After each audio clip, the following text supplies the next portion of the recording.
अस्सलामुअलैकुम आदाब। नहमदुहु व नसल्ली अला रसूलिहिल करीम, अम्मा बाद। हमारे इस कॉलेज के टीचर्स और स्टूडेंट्स, ख़ास करके हमारे बड़े भाई अलहाज जहादुद्दीन साहब, मेरे अहलिया मोहतरमा फिरोज़ सर, भट्ट सर, हमारे दीप भाई, खैरुल भाई, मुझे आज बहुत खुशी है कि हम लोगों ने बहुत मेहनत करके अपना खुद का इदारा, खुद का इंस्टीट्यूट हमने खड़ा कर पाया। सबसे मैं पहले अल्लाह का शुक्र अदा करता हूँ।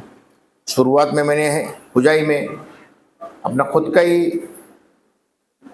एक बिल्डिंग में हमने अनफर सुपर 50 गर्ल्स और बॉयज़ के लिए एक साथ शुरू किया था।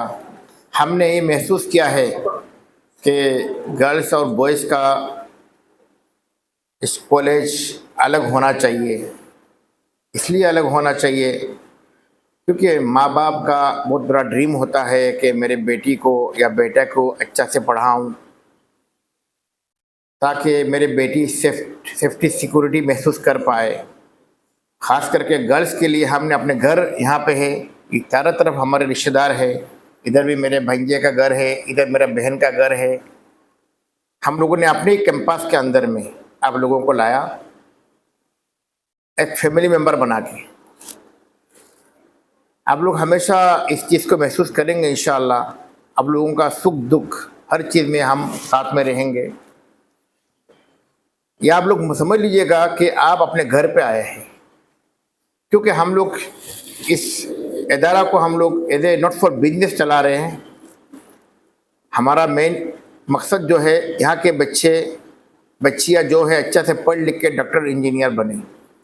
इसलिए हम लोग शुरुआत से ही इसका फ़ीस दूसरे जगह के एतबार से बहुत कम रखा। मेरे बच्चों, आप लोगों का बहुत बड़ा ड्रीम लेके आप लोग यहाँ पे आए हैं। सबसे पहले एक बात मैं कहूँगा, ये वक्त जो आपके पास है, अल्लाह ने ऊपर वाला ने दिया है, बहुत कीमती वक्त है। इस वक्त को आप लोग बेकार वक्त को बर्बाद मत कीजिएगा, क्योंकि आपके माँ बाप ने बहुत बड़ा सपना आपके लिए देखा है। आप जब बचपन में छूटे थे, माँ बाप ने बहुत दुआएं मांगे आपके लिए, कोई प्रार्थना किया कि मेरी बच्ची बड़ी होके डॉक्टर बनेगी, इंजीनियर बनेगी। माँ बाप कोई काम किया, किसी ने बिजनेस किया, कोई मेहनत किया। इनकी एक ही ड्रीम है कि मेरे बच्चे कैसे अच्छे संस्कार, कैसे अच्छे डॉक्टर इंजीनियर बने। आज आप लोग यहाँ अगर है, अल्लाह के बाद, ऊपर वाला के बाद, अगर किसी का सबसे बड़ा स्ट्रगल है, किसी की खुशी आपका माँ बाप की कोशिश है। एक माँ रात को सोती नहीं है, अच्छा से खाएगी नहीं, अपने बच्ची को अच्छा से खिला के स्कूल भेजती है। अब जब छोटे से बच्चे थे, आपका घर में आपके पास आपको खाना भी नहीं आता था, कैसा खाना माँ अपने मुंह में निवाला दे के खिलाती थी। बाप रात दिन काम करके मेहनत करके आप लोगों को काम करके लोगों का बात सुन के आप लोगों को यहाँ पहुँचाया बाप ने। माँ बाप का जगह ईश्वर के बाद, अल्लाह के बाद माँ बाप का जगह कोई नहीं ले सकता है। इसलिए माँ बाप ने बहुत कोशिश करके, बहुत दुआएं मांग मांग के आप लोगों को यहाँ भेजा पढ़ने के लिए। बस मैं ये कहूँगा कि माँ बाप का ड्रीम को कभी मर्डर मत कीजिएगा, माँ बाप का ड्रीम को कभी किल मत कीजिएगा, क्योंकि माँ बाप का बड़ा सपना आप लोगों के लिए है। मैंने बहुत घर पे ऐसा देखा है, बहुत माँ बहुत बाप किसी से कर्ज मांगते हैं, मगर कभी बच्चों को तकलीफ होने नहीं देते। घर में रात दिन बाहर मेहनत करके आएंगे, घर पे आके मुस्कुराता है बाप। बच्चों को ये महसूस होने नहीं देता कि बाप के पास पैसा नहीं है। माँ महसूस नहीं कर रहे थे घर में खाना नहीं है, अच्छा खाना पके के माँ खुद नहीं खाती कि ताकि मेरे बच्ची को अच्छा खाना मिल जाए। ये माँ बाप होते हैं। मेरा रिक्वेस्ट एक ही है कि माँ बाप का सपने को कभी चकनाचूर मत कीजिएगा। आप यहाँ पे आए हैं, माँ बाप के बाद अगर किसी का दर्जा होता है ना टीचर का दर्जा होता है। टीचर एक बाप के जगह में है। टीचर के साथ में या इनके साथ अच्छा बिहेव रखिएगा। इंसान ऐसा नहीं कि खाली पढ़ेंगे और मेहनत करेंगे आपको शिक्षा हासिल हो जाएगा, ऐसा नहीं है। आपका मेहनत के साथ में आपका जो अंदर में अदब और एहतराम, जो माँ बाप के साथ जो रिस्पेक्ट आपका है, सेम रिस्पेक्ट टीचर के साथ होना पड़ेगा। आपका अंदर रिस्पेक्ट टीचर के साथ नहीं है, आपके बड़े का साथ नहीं है, तो आप डॉक्टर बन जाएंगे मगर आप अच्छे डॉक्टर नहीं बन सकते। जब तक दुआएं साथ में, माँ बाप की दुआ के साथ टीचर का दुआ बहुत ज़रूरी है। ये दुआ जो है ना लोगों को प्रोटेक्ट करता है, प्रोटेक्ट। इस अल्लाह ताला का जो के फरिश्ते एंजल आपके साथ रहते हैं, क्योंकि माँ बाप की दुआएं साथ में होता है, टीचर का दुआएं साथ में होता है। तो आप जब पढ़ेंगे ना, जो आपको 4 घंटा मेहनत करना, आप 1 घंटा मेहनत करेंगे, आपका पढ़ाई इसमें ज़्यादा समझ में आएगा, क्योंकि दुआएं साथ में है। और अगर आपका मिसबिहेव रहेगा, लोगों से बर्ताव अच्छा नहीं रहेगा, आप पढ़ने में आपका वक्त ज़ाय करेंगे, उसको बर्बाद करेंगे। कभी आज का सबसे बड़ा दुश्मन आपका पता है कौन है? मोबाइल है। सबसे बड़ा दुश्मन आपका मोबाइल है। ये मोबाइल ने लोगों को जिंदगी को खराब कर दिया। आप अपना मोबाइल के साथ समझ के चलिएगा, ये मेरा दुश्मन है, इसके साथ मुझे ज़्यादा वक्त नहीं लगाना है। टीचर आपको सामने दिखेंगे, टीचर के सामने मोबाइल छुपा लेंगे, मगर जब कमरे में जाते हैं ये मोबाइल आपको बिगाड़ भी सकता है, आपको सुधार भी सकता है। आप गूगल में जाइए, गूगल में जाके अच्छे अच्छे चीज़ें मोबाइल में देख सकते हैं, मगर आप उस मोबाइल से अगर खुदा ना खास्ता किसी गलत संगत का आपका साथ मिल गया, आपको आपका माँ बाप का ड्रीम को बर्बाद कर देगा। गलत संगत क्या है? आज आपको पता है, नशे की चीज़, ड्रग्स हो, शराब हो, सिगरेट हो, ये सब कैंपस में नहीं आना चाहिए, आपका हॉस्टल में नहीं आना चाहिए, आपका रात आपकी ज़िंदगी में नहीं आना चाहिए। अगर आपको जब भी कोई आपका फ्रेंड आपको ये कहता कि ये लो तुम इसको, इसके सेवन करो, और समझ लीजिए सबसे बड़ा दुश्मन आपका ये है, क्योंकि आपका ज़िंदगी खराब करेगा, माँ बाप का ड्रीम को बर्बाद करेगा। आपको फौरन ये समझना चाहिए कि मेरा माँ बाप ने मुझे किस आदर्श से, किस दुआओं के साथ मुझे यहाँ भेजा है। मैं माँ बाप का ड्रीम खराब करूँ, शैतान आपके ऊपर हावी होगा। और इस वक्त आपको हर वक्त ये ध्यान रखना, मेरे माँ बाप ने कितने तकलीफ से मुझे भेजा है। खबरदार, मैं कहता हूँ गलती से भी आप कभी इससे गलत संगत, गलत लोगों के हाथ में मत छड़िएगा।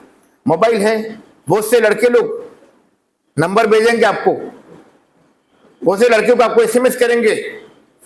समझ लीजिएगा ये वक्त जो है एजुकेशन का वक्त है। इस वक्त में अगर आप अननेसेसरी लोगों से बात करेंगे, या किसी लड़के का मोबाइल में फ़ोन आता है, आपको कुछ ऑफर देता है, गलती से भी इसका सपोर्ट मत कीजिएगा। ये टाइम बिंग है, 3 चीज आपका जिंदगी में खराब करेगा। माँ बाप का सपना खराब करेगा, आपका जिंदगी का जो आपका ड्रीम है उसको, ड्रीम को खत्म करेगा, और आपको लाइफ को बर्बाद करेगा। आप लोग, ये बहुत बड़ा एक अमानतदारी, आप किसके अमानतदार है? माँ बाप के अमानतदार है। अल्लाह ताला ने, ईश्वर ने, गॉड ने आपको अमानत के तौर पर यहाँ भेजा है। आप सबसे पहले ऊपर वाला की अमानतदार हो, इसके बाद माँ बाप की अमानतदार हो, इसके बाद खुद आप अपने टीचर के अमानतदार हो। टीचर के सामने अच्छे से पढ़ लिए, घर पे जाके, कमरे में जाके क्या करते किसी को नहीं पता है। आपको ये जरूर देखना है कि मैं ऐसा कोई गलत काम तो नहीं कर रही हूँ जो जिससे मेरा टीचर, मेरा ईश्वर, मेरा अल्लाह नाराज हो जाते हैं मुझसे, या मेरा माँ बाप नाराज होंगे। जो काम दुनिया को नाराजगी लगता है, माँ बाप को नाराज लगे, ऐसा काम मत कीजिएगा। आप लोग यहाँ पढ़ने आए हैं, शुरुआत आपका है 11-12, इंशाल्लाह हमारा ये कैंपस शुरुआत है। हम बहुत जल्दी कम से कम 10,000 स्टूडेंट के लिए इंशाल्लाह, हमारा ड्रीम है, कम से कम हमारे यहाँ पे कम से कम हमारे पास 20 बीघा जमीन है, एक साथ में हम बनाएंगे, बहुत बड़ा कॉम्प्लेक्स बनाने जा रहे हैं। इसमें इंशाअल्लाह ताला IT का भी रहेगा, लॉ का कॉलेज भी रहेगा, इंजीनियर डॉक्टर का कॉलेज भी रहेगा, हर चीज, नीट का एग्जाम भी होगा, कोई चीज की कोई कमी नहीं होने वाली है। वेरी सुन हम लोग एक स्कूल भी यहाँ खुल रहे हैं, एक स्कूल तो है हमारे पास, है। इंशाल्लाह इंशाल्लाह अनफर सुपर 40 अनफर एजुकेशन बहुत आगे जाने वाला है। आप लोगों का सपोर्ट के बगैर हम आगे नहीं जा सकते। आप लोग जब अच्छा रिजल्ट लाएंगे आपका भी फायदा होगा और ये इंस्टीट्यूट को भी आगे बढ़ने का मौका मिलेगा। आपके सपोर्ट के बगैर हम आगे नहीं बढ़ सकते हैं। और एक दूसरी बात यह है, मैं अल्लाह से दुआ करता हूँ कि आप लोग बहुत आगे बढ़े, मेहनत करें, माँ बाप का ड्रीम को पूरा करें। और मैं उम्मीद करता हूँ जो जिस मकसद के लिए आए हैं, जिसको डॉक्टर बनना है, जिसको आईटी का इंजीनियर बनना है, और दुआ करता हूँ कि आप 2 साल मेहनत करके ऐसा आप मार्क्स लाइए कि 90 के ऊपर 95% मार्क्स लाइए, 100% मार्क्स लाइए, ताकि एक नाम रोशन और माँ बाप प्राउड करे कि मेरी बेटी ऐसी है, मेरी बेटी ने ऐसा मार्क्स लाई। मेहनत करें, मेहनत करने के बाद अगर कोई सक्सेसफुल नहीं होता डरने की बात नहीं है। गिर के भी इंसान उठता है। ऐसा नहीं कि आपने मार्क्स नहीं लाए हो, मेहनत करने के बाद तो आप कभी अपने आप को रिग्रेट मत कीजिएगा। ये लाइफ है। हम व्यापार करते, बिजनेस करते, कभी बिजनेस में सक्सेसफुल होते, कभी नाकाम भी होते, फिर नीचे आते, फिर ऊपर जाते। ये जिंदगी है। आपको संघर्ष करना पड़ेगा। इसके लिए कभी कोई डिमोरलाइज हो जाते हैं, हम क्या करें, हम तो हार गए। नहीं, ये दुनिया है, परीक्षा की जगह है, आजमाइश की जगह है। आपको हार के जीतना है तो आप जीतने की कोशिश कीजिए। खुदा ना खास्ता अगर आप पीछे भी आ जाएंगे तो फिर ट्राई कीजिए आगे बढ़ने के लिए, मगर कभी मायूस मत होइएगा। मायूस इंसान को नहीं होना चाहिए। इंसान को डिप्रेशन में नहीं जाना चाहिए। इंसान को हार्ड वर्क करके अपने आप को मकाम में पहुंचना है, मेहनत करना है। और मैं उम्मीद करता हूं कि इंशाअल्लाह ताला आप लोग बहुत आगे बढ़ेंगे। आप मुझे हाथ उठाइए, इंशाअल्लाह मेहनत करेंगे। आप लोग हाथ उठाइए, मेहनत